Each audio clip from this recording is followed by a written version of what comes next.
Guys, it's John, and I figured I'd run through tonight's recap as well as tomorrow.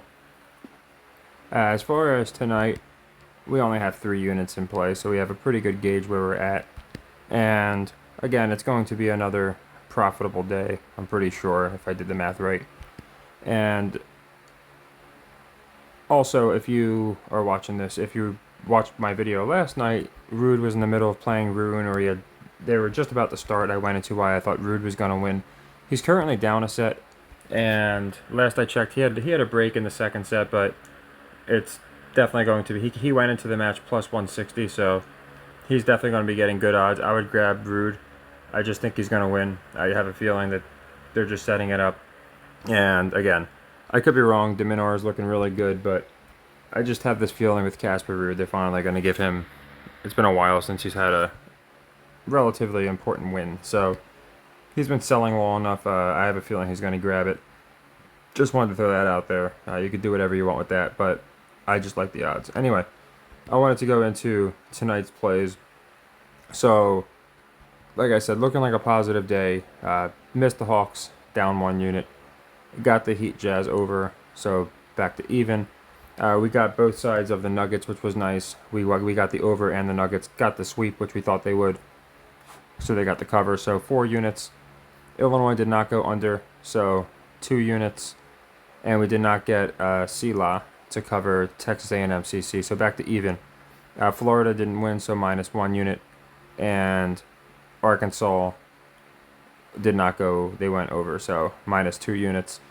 Denver, we did get the under, bringing us back to even. Penn State puts us up 4 units because we got the cover. I almost played the money line, and that would have sucked. And unfortunately, VCU, I think they did cover. I think they were 3, maybe 3.5. So that one, if I had gone with the spread, we would have got it, I think, or pushed. So depends on what closing line you got. But either way, luckily we got the more important one with Penn State. So that puts us at 3 units, with 4 minus 1. And then Wright State did not go under, so puts us down to 1 unit. We did get the Tennessee under, which is back up to 2 units. And then we got 3.2, putting us at 5.2 because Humbert beat Bublik we did the alt game line, which was the standard line was 3 games. We went with 4 for the alternate line, so for the leg 1, we already subtracted the 1 unit on a prior day. So it's 2.2 netted on the sequence, but 3.2 netted on the day. So we're currently at 5.2, and it looks like we're probably going to miss Pacific and Stephen F. Austin. Oh yeah, and last night, I forgot to go into last night. I wanted to bring up Rude real quick. Last night we were at 0.3 units, so nothing crazy. We had 2 in play. One of them was the Bulls. They did not win. However, Air Force did go under. So 4.3, 2.3. So we did 2.3 units yesterday, and again, nothing crazy, but I'll take a profit. And it's looking like we're going to do 3.2 units today. So a nice little palindrome there. So hopefully maybe we get Pacific or SF Austin backdoor, but they're both looking pretty bad. So I'm just going to imagine they both lose, which would put the 5.2 at, 2.2. We would be up 2.2 today. So we'll see what happens. Like I said, we did 2.3 yesterday, looking like 2.2 today. So nothing crazy, but looking like another positive week if Sunday's decent, because we're just slowly picking up a couple units here and there. And I think we're up like 5-6 units on the week now. If Pacific covers or SF Austin covers, it'll be a nice swing, and we'll be closer to double digits on the week. But as of now, again, it's 5.2, most likely on the day, up 5.2, most likely gonna lose 3 units in these 2 games, unless something crazy happens. So anyway, I want to go into, and yeah, tennis. Once again, we had 1 tennis play, and tennis is the reason we're in the profit. I think it's just got to be a pattern at this point, because so many times now, had we not played tennis, we would have finished in the negative. Tennis just came through on days where we're like we would have been like -3, but we wanted to be in like +4 because of tennis. Today was another example of tennis coming through nice for us. Obviously, the plus 3.2, the plus odds came through. And I'm doing something with tennis tomorrow that is typically the opposite of what I would advise as far as value goes, but I'm going to go into why I like it. Anyway, we got Boston. Again, they just beat the Mavs pretty bad, so I do get that. But Golden State's been looking pretty unstoppable, too. So I feel like, again, laying double digits, people are going to be all over the Warriors here. So it's going to be a leg 3 for 4 units. Boston covers the 10.5. I got Clippers Wolves going over 219.5. Both teams suck on the over. If this was set at like 210, then again, I'm a little more apprehensive. But basically 220, it feels like people will probably take the under. So I like the over for 2 units. Spurs, I got them winning. Just looks like the line's a little fishy. Could definitely be a cover no win.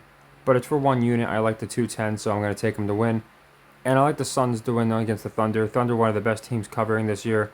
And it's basically a pick 'em. So if the Suns win, they most likely cover. So I got that for 2 units. Knicks Cavs, now that's another one. See, that's at 212.5. They go over more than the Clippers and Wolves, but they're 7 points lower. And again, I know a lot of variables come into play, but 212.5 is very low. Like, I would expect this again from like Wolves, Clippers, teams that just don't go over at all. Maybe another team that doesn't go over is the Nuggets. So like Nuggets, Wolves, something like that. But for Knicks Cavs, it's weird, so I like it for a leg 3 for 4 units. I got Michigan covering Ohio State. We're getting 9.5. Michigan sucks against the spread. It's on ABC, so maybe they keep it competitive. I like that for 2 units. Got Oral Roberts covering Kansas City -1.5. It just doesn't look like their record sucks. I don't think anyone's going to be on them, so I got them covering the 1.5 for a unit. I got East Carolina and North Texas going under 123.5 for 1 unit because it's set very low. And this last one, I'm sure a lot of people that are expert handicappers would laugh at this. And I get it. You don't want to do this with value typically, but if I really have conviction in a play, I'm gonna play it. So we're -200 here. I don't want to take any kind of games prop, to be honest, and I didn't see them anyway. This is a Netflix exhibition type deal where they're just obviously doing it for ratings. But Nadal's 2-1 against Alcaraz in his career, and I think people are gonna like the Nadal odds. And I think, again, I went into why we're gonna love the French Open. These two are undoubtedly meeting up in the French Open, whether it's in the semis or the finals. And if Alcaraz wins, they go to 2-2 against each other. I also don't think it makes sense for a returning guy who's ready to retire, who's just getting warmed up essentially, to beat Alcaraz. Now again, it's an exhibition, so you might not see them playing their hearts out. But I do think between the line, between where they're establishing Alcaraz, between the record, it makes perfect sense to knot these up at 2 apiece and give Alcaraz the win. So I am making this a leg 3 to win 4 units, but we're wagering 8 units. Just, the way it breaks. If you don't have to do that, I get it, but that's just the way I'm going with it. I have a lot of conviction in this play, so again, you never really want to put out twice as many units as you're going to be winning, but in some cases, I think it's worth it. So I'm looking for, I don't want to say an easy leg 3, but a nice leg 3 that we can close that I believe only makes sense for Alcaraz to win. So again, nothing crazy, not a ton of plays tomorrow.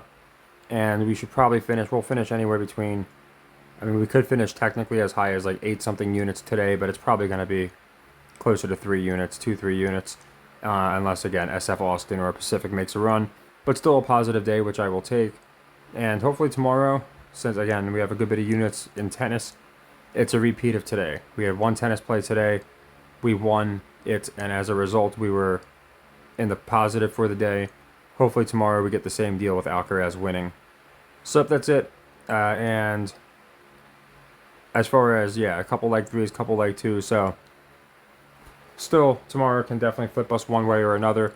But it's looking pretty promising for another positive week, which will be 8 of the last 9, which would be really nice.